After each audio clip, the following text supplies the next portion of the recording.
Olá, vamos conversar um pouquinho sobre o principal serviço, né, e protocolo de transferências de arquivo, que é o FTP. Uma ideia básica, uma figura que ilustra bem isso, é você tem um usuário, né, que através de uma interface de um software qualquer, ele vai ou copiar, né, ou receber, ou enviar arquivos que estão no seu sistema de arquivo, através de um cliente FTP. Do outro lado, tem que ter um servidor FTP, que vai também acessar o mesmo, a mesma filosofia de ter um repositório de arquivos. Então, é como se eu estivesse trocando dados de um HD da minha máquina com o HD de um servidor, por exemplo. Então, é a ideia de transferências de arquivo de e para. E também funciona no modelo cliente-servidor. O cliente é o lado que inicia a transferência e o servidor é o cara que responde, né? Então você tem toda a documentação referente a isso e basicamente quando a gente fala em FTP a gente fala na porta de comunicação número 21. Tá? Então a porta padrão é a 21, muitas vezes é usada a 22, mas o padrão é a porta 21. Então qual que é a ideia? A ideia que a gente tem é o seguinte, um cliente de FTP, né, que é o software que eu estou usando na minha máquina, contata o servidor FTP na porta 21, especificando o TCP como protocolo de transporte. É óbvio que para eu entrar em contato com você, você precisa me aceitar. Então, normalmente, a gente tem a ideia do usuário e senha.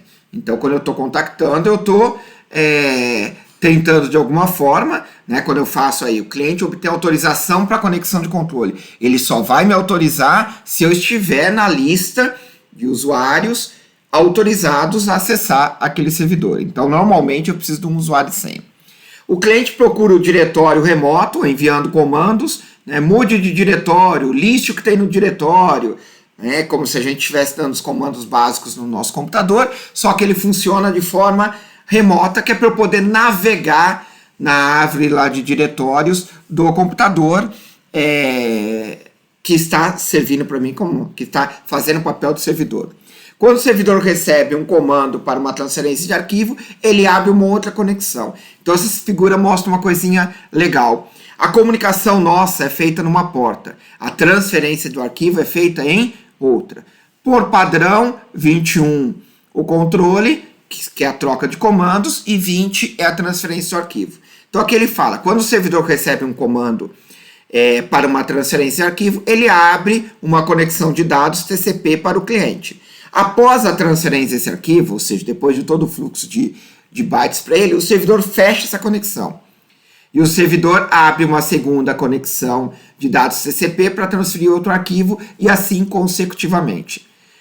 E o servidor FTP mantém como estado o diretório atual da autenticação anterior. Então, a cada arquivo que você vai trocar, ele abre uma nova conexão TCP na porta 20. E toda a comunicação nossa é feita por uma conexão que está em aberto na porta 21.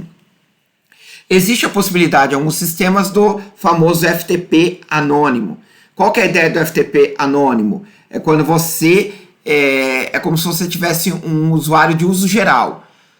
Normalmente você limita ele a acessar algumas pastas do teu disco, né, do HD lá do servidor de FTP, mas é o que a gente chama de Anonymous FTP, ou seja, você não precisa se identificar com o usuário e senha. E obviamente você vai ter privilégios um pouco menores, né, de escritas, de diretórios, do que outros usuários que fazem parte daquele serviço de forma constante.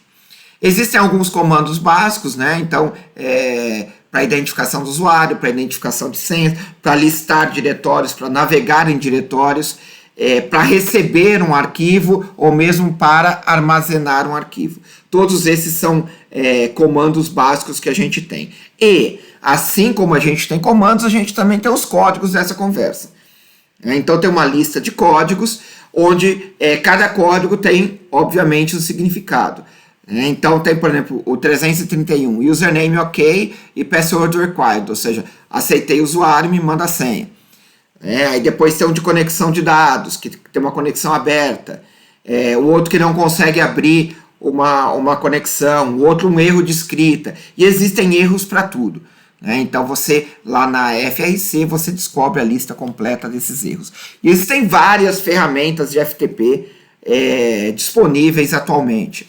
Eu gosto bastante do FileZilla, mas existem outros tantos aí que a gente possa utilizar, independente, obviamente cada sistema operacional vai ter um conjunto de ferramentas para isso. Ok? Então nos vemos na próxima videoaula. Um abraço.